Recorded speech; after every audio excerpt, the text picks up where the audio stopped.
Elias, é para estar sossegada De e... Curral de Olha para mim, Moinas estou a falar para para o ti. mundo, Anda cá. este Anda é cá, o Elias. Telerural com Estou a o falar para ti. Kim e o Zé. Não me vires a cara, Elias. Eu acho que À próxima ficas em casa com a tua mãe. Olha para mim, Elias. Eu acho que a única altura em que ele vai sossegar é quando estiver dentro de um tacho. Está Mas calado. pronto, vamos à nossa Elias, vida. ouviste o que eu te disse, não foi? Não me vires... Não... Ora então boa noite. O meu nome é Kim. O meu nome é Zé. E aquele é o Elias e este é o Telerural, onde semanalmente lhe trazemos as notícias do mundo rural e mais propriamente da nossa aldeia, Curral de Moinas. Destaques desta edição. Os habitantes de Curral de Moinas acordaram hoje ao som de um atentado terrorista em vez do galo da Jacinta.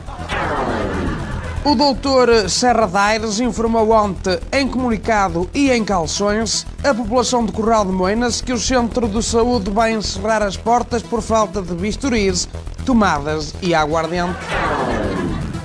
Tudo isto e muito mais já a seguir no Telerural. Está cá, Elias.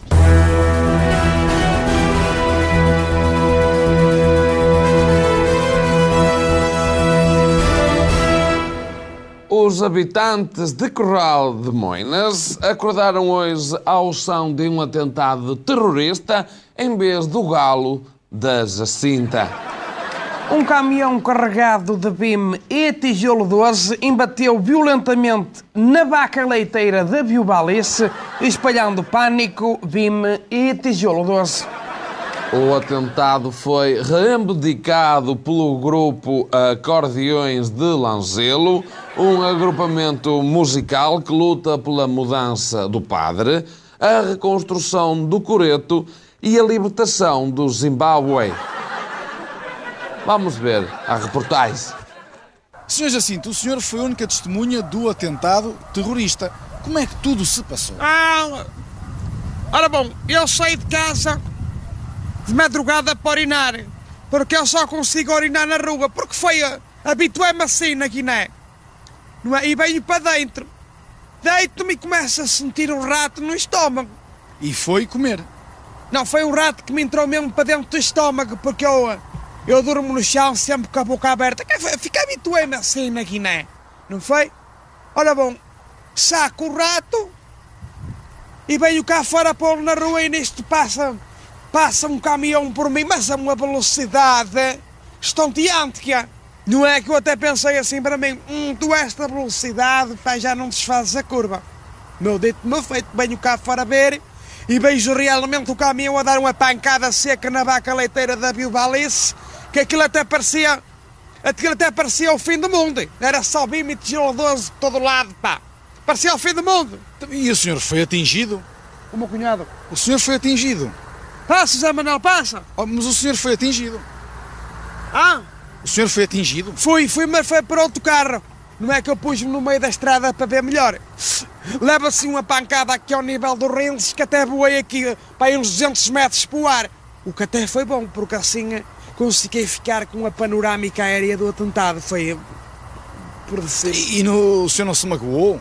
Não, quer dizer, não me magoei porque eu na Guiné já me habituei a ser atropelado, não é? E além disso, o meu corpo da cintura para baixo é tudo chapa, não é? Porque eu na Guiné, sem querer uma vez, fiz cocó em cima de uma mina e aquilo mas quando o caiu senhor, cocó em cima... o senhor viu quem é que ia a conduzir o caminhão? Quer dizer, ou não ia ninguém ou era um anão, porque não se via nada.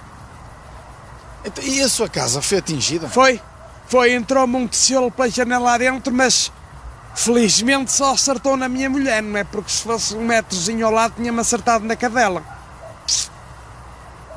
Não é? Andei eu a criar a bichinha desde pequeninha, passa alguém na rua, aquilo é au, não é? Meu cão de guarda não há, a minha mulher não. Ali... Não faz nada. nada. O senhor é o líder dos Acordeões de Lanzelo, o responsável pelo atentado em Curral de Moinas. O que é que vocês reivindicam? Nós lutamos pela mudança do padre, a reconstrução do coreto e a libertação do Zimbábue. Mas que ligações é que vocês têm ao Zimbábue? Algum de vocês nasceu lá? Lá onde? No Zimbábue, no país? Não, nós não lutamos pela libertação do Zimbábue país. O Zimbábue é o touro cobridor da Ercília que está amarrado há mais de 3 meses e nós queremos que ela o liberte. Então e porquê é que exigem também a mudança do padre e a reconstrução do coreto? A reconstrução do coreto que é para dar trabalho à minha empresa de construção civil. Está aqui o meu cartão para o senhor Arménio Santos Construções Limitada. E a mudança do padre porque ele se recusou a casar a minha filha com uma moça do Porto que é filha do médico. Então, mas a sua filha é lésbica? Não, é católica. Se fosse de outra religião eu percebia, mas não é. Então e planeiam fazer mais atentados? Nós não planeamos os atentados que fazemos, porque isto é assim, um tem uma ideia, liga ao outro e fazemos um atentado. Ou então, quando estamos todos a jantar, bebemos mais uns copos e uns canecos e dá-nos para o terrorismo. Porque nós somos terroristas amadores. Nós fazemos isto pelo amor ao terrorismo. Os pastores de Curral de Moinas estão em greve. E para nos explicar o motivo dessa greve, temos aqui um desses pastores, que é o Sr. Tibúrcio, que eu aproveito para perguntar, então, quais são, portanto, as reivindicações dos pastores em greve. Ora bom, respeito. Respeito porque estamos fartos de ouvir bocas em que nós temos relacionamentos íntimos com as nossas ovelhas. Ora bom, eu tenho 70 ovelhas e nunca dei um beijo na boca a nenhuma. Mas, segundo o que eu sei, o senhor vive com uma ovelha. Pois, mas isso é fora do horário de trabalho, é dentro de minha casa.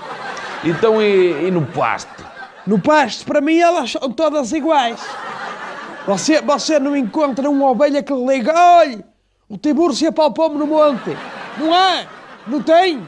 A perceber, porque se eu acho graça a uma ovelha, sim senhora, mas quer dizer, convido-a para ir tomar um copo depois do trabalho, não é? Ou para irmos para a minha casa ouvir música todos nus, mas é fora do horário de trabalho.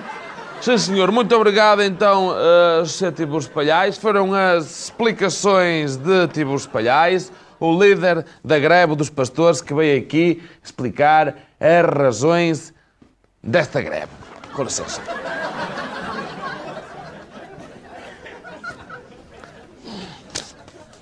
O doutor Serra Daires informou ontem em comunicado e em calções a população de Curral de Moinas que o centro de saúde vai encerrar as portas por falta de bisturis, tomadas e aguardente. Com as portas fechadas, a população viu seja obrigada a entrar pelas janelas, porque no fundo quer ser uma janela mais do que é. Mais não é do que uma porta, só quer ser com tijolo até meio. É mais chato, é para os idosos, por causa do galgar, não é? Porque os idosos têm que galgar. Olha, mano, desculpa lá uma coisa. Tu andaste a beber? Não. Quantas vezes é que eu já te disse para tu não vires para aqui sem beber? Tem razão. Senão... Pois fazes essas figuras, olha para ti. Bem, vamos mas ao direto para o nosso repórter Sabino Rui, que se encontra à porta do Centro de Saúde. Boa noite, Sabino. Como é que a população está a reagir à notícia do encerramento do Centro de Saúde? Como é que venhas assim?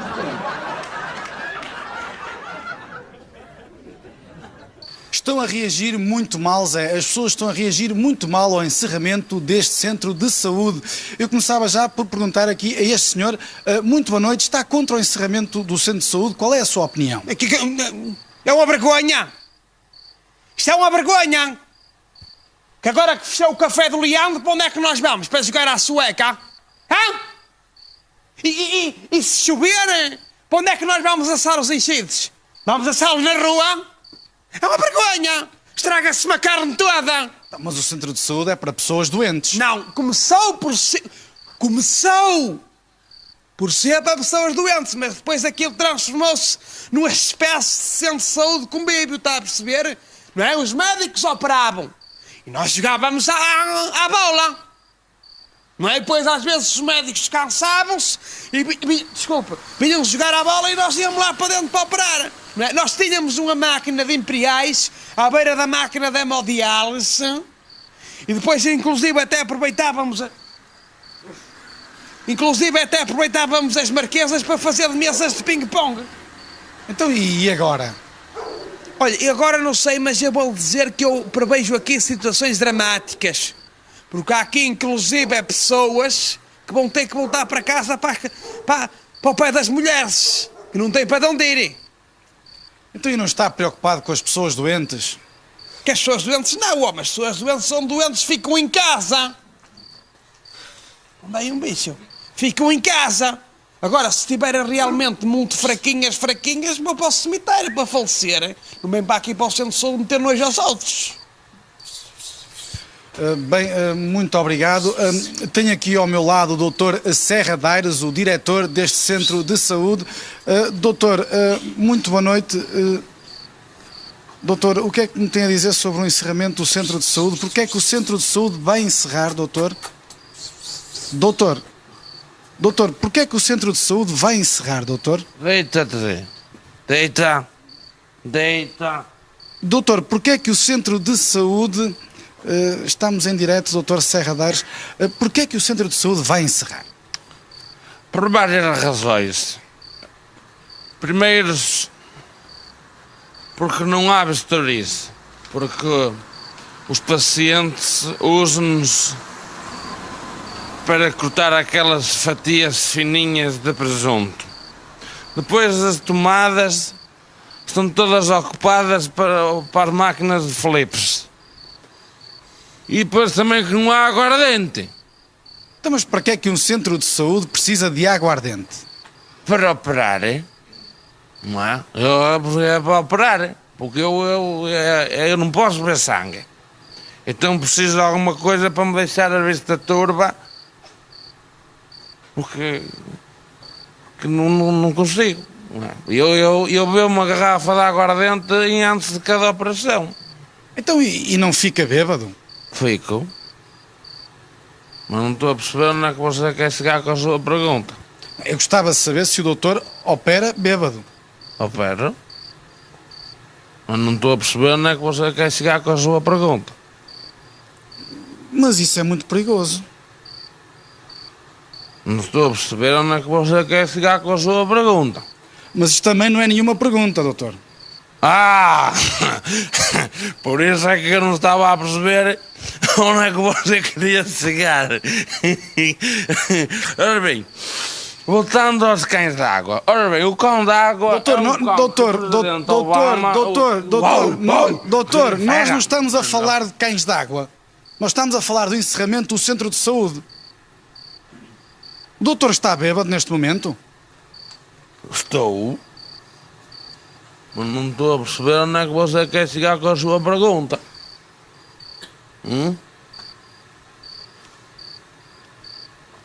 Bem, 15 é, daqui é tudo. Devolva a emissão aí ao estúdio. Onde é que você quer chegar com a pergunta? Um bufardo. O testamento do professor Carraça Azeredo tem gerado polémica junto dos herdeiros. Recorde-se que o professor Carraça enriqueceu e ficou na história de Curral de Moinas por ter encontrado ouro na boca da Rosalina. O professor Carraça Azeredo deixou em testamento 6 carroças de competição, um burro a diesel, um apito de pesca submarina e 2 porta-chaves. O testamento foi, entretanto, impugnado porque Fábio Carraça, o filho mais velho, quer ficar com as carroças de competição para fazer o tráfico da droga. Do outro lado está o filho mais novo, o Leandro Carraça, que exige ficar ele com as carroças de competição para pagar uma operação para ficar mulher. Fomos para a rua perguntar aos corralmoinenses qual a sua opinião sobre este assunto. Vamos então ver a reportagem efetuada. Senhor Talhante, você conhecia o professor Carraça Azeredo? Como é que ele era como pessoa? Era uma pessoa fixe. Era bom moço, malandro, mas bom moço. Era um bocadinho rude. Era enorme. Se parecia um melão. Eu nunca ouvi mais gordo. Ele faleceu. Você sabe do que é que ele faleceu? Qual é que foi o motivo da morte? Parece que foi um ataque de caspa que lhe deu. Quem é que acha que devia ficar com as carroças de competição que ele tinha? O Fábio Carraça ou o Leandro Carraça? O Fábio. O Leandro Carraça. Os dois. Porquê? Iam mal pelas aldeias. Olha, ele deixou em testamento 6 carroças de competição, um burro a diesel, um apito de pesca submarina e 2 porta-chaves. Se você pudesse escolher, com qual deles é que ficava? Com os porta-chaves. O apito submarino. Porquê? Que devia ser uma coisa rara. E na nossa rubrica Corral Moinense de Sucesso no Mundo, vamos hoje conhecer Abílio Arménio, que fez sucesso no Japão. E eu fui ao Japão conhecê-lo e aqui fica a entrevista. Fartas de andar. E já tenho andado mais de comboio, que é uma coisa maluca. Mas para o Japão não foste de comboio, foste de navio. Abílio Arménio, como é que veio parar aqui ao Japão? Eu vim a pé. Saí de Corral de Moinhos com 12 anos e cheguei cá no ano passado. Demorou assim tantos anos a chegar cá? Foi porque eu ainda tive que passar por Gouveia para tratar de uma papelada que tinha lá por causa de uns terrenos e só depois é que arranquei. Deve ter muitas histórias para contar. Dava um livro. Então e qual é que foi, portanto, a primeira coisa que fez mal chegou aqui ao Japão? E foi escrever precisamente um livro. E conseguiu contar as histórias todas nesse livro? Não, porque não. Por isso mesmo é que o livro se chama Este Livro Dava Outro Livro. E vendeu muitos exemplares? Não, porque só depois é que me explicaram que, portanto, a letra deles cá é diferente, porque os japoneses, como têm os olhos sem bico, não entendem muito bem a nossa letra. Tem uma letra mesmo própria deles, mesmo lá deles, não é? Que é tipo renda de bilros. Então, e qual é que foi, portanto, o seu primeiro emprego, portanto, aqui no Japão? Qual foi o seu primeiro emprego? Foi como tradutora. De português para japonês? Não, de português para algarvio. Por isso é que eu não tive muito sucesso, porque realmente não havia muitos japoneses a querer traduzir coisas de português para algarvio, não é? Precisamente porque eles não percebem nenhuma das duas. Então e depois? Ora bom, depois arranjei um emprego no Jardim Zoológico de Tóquio a coçar pandas, não é? Cada vez que havia um panda com comissão, eles ligavam-me e eu ia lá coçá-lo. Depois foi despedida porque houve um panda que me acusou de lhe ter gamado um fio de ouro. De maneiras que é que eu fiz? Depois abri um cabeleireiro para fazer permanentes a japoneses, porque os japoneses têm todo o cabelo lisinho e você hoje em dia já vê aí muitos com permanentes na cabeça. Mas começou com um salão só. Como é que chegou, portanto, aos 200 salões que você tem, portanto, espalhados pelo Japão inteiro? Ora bom, foi com um acordo que eu fiz com o governo japonês, que era que se eles me ajudassem a abrir os salões, não é? Eu fazia-lhes permanentes à borla nos soldados do exército japonês, porque eu faço uma permanente muito rija, de maneiras que eles ficam com a cabeça à prova de bala. Mas eu sei que tem outros negócios. Tenho uma clínica de implantes de pelos no peito. Como o japonês é um homem que não tem pelos no peito, não é? O que é que eu faço? Eu tiro a macacos e implanto-los nos japoneses. Tenho agora um grande problema aí agora também com as finanças aqui do Japão, porque tenho uma quinta cheia de macacos pelados, não sei o que é que eles hei de fazer. Diga-nos uma coisa, já casou? Já arranjou namorada cá? Casei sim, por acaso casei sim. Com uma japonesa? Não, com a moça, com a açoriana. Ainda tentei namorar aí há algum tempo com uma moça japonesa, mas ela não percebia muito o que eu lhe dizia, sabe? Que eu às vezes, quando queria fazer sexo, não é? Ela às vezes, eu dizia-lhe que queria fazer sexo e ela ia à má farmácia e trazia-me supositórios. Portanto, não havia um entendimento a nível de coisa. Mas já tentou alguma vez aprender a falar, o japonês? Já tentei, mas vou dizer que não foi bem sucedido porque apanhei um entorse na língua e parti 2 dentes. É complicado. Mais um curral moinense de sucesso no mundo, desta feita aqui no Japão. É. Arigato. Arigato. Konnichiwa, mama. Watanabe. Isso é uma comida, watanabe. É uma comida que se põe que é para pôr a comida mais picante. Nós lá temos o Perpere. eles aqui têm o watanabe. Então como é que se diz? Olha o gato. Arigato. Olha o gato. Arigato. Olha o gato. Arigato. Tempo agora para algumas sugestões culturais para o dia de hoje.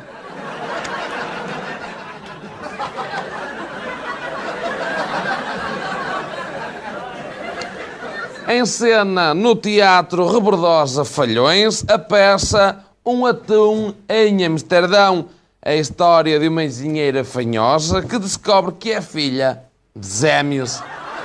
Destaque ainda para a edição do novo livro de Vaselino Faustino, Saudades da Minha Madrinha.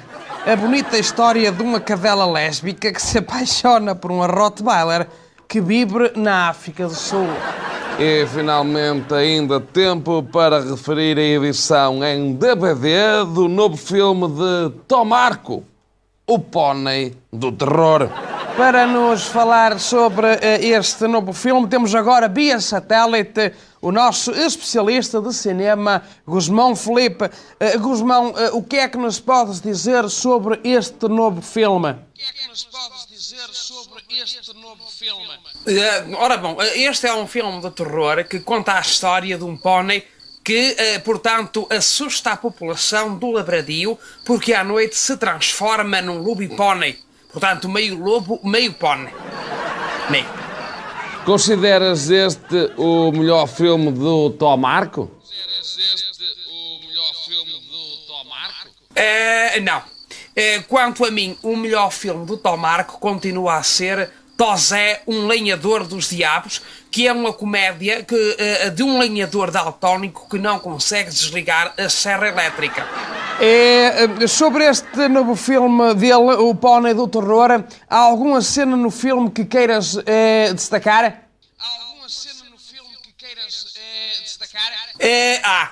A melhor cena do filme, para mim, é quando o pônei que se chama Fialho se tenta suicidar com um isqueiro. Obrigado, então, pelas tuas sempre úteis opiniões, Guzmão. Até obrigado, uma próxima. Sim, senhor. Um grande abraço para vós aí no coisa.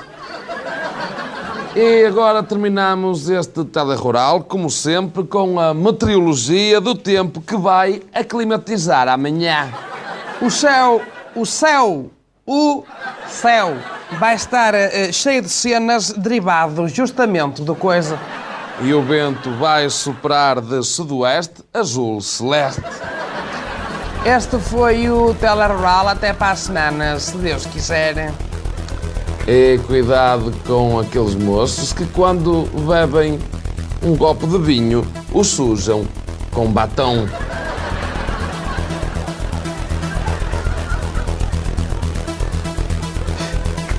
Olha a luz!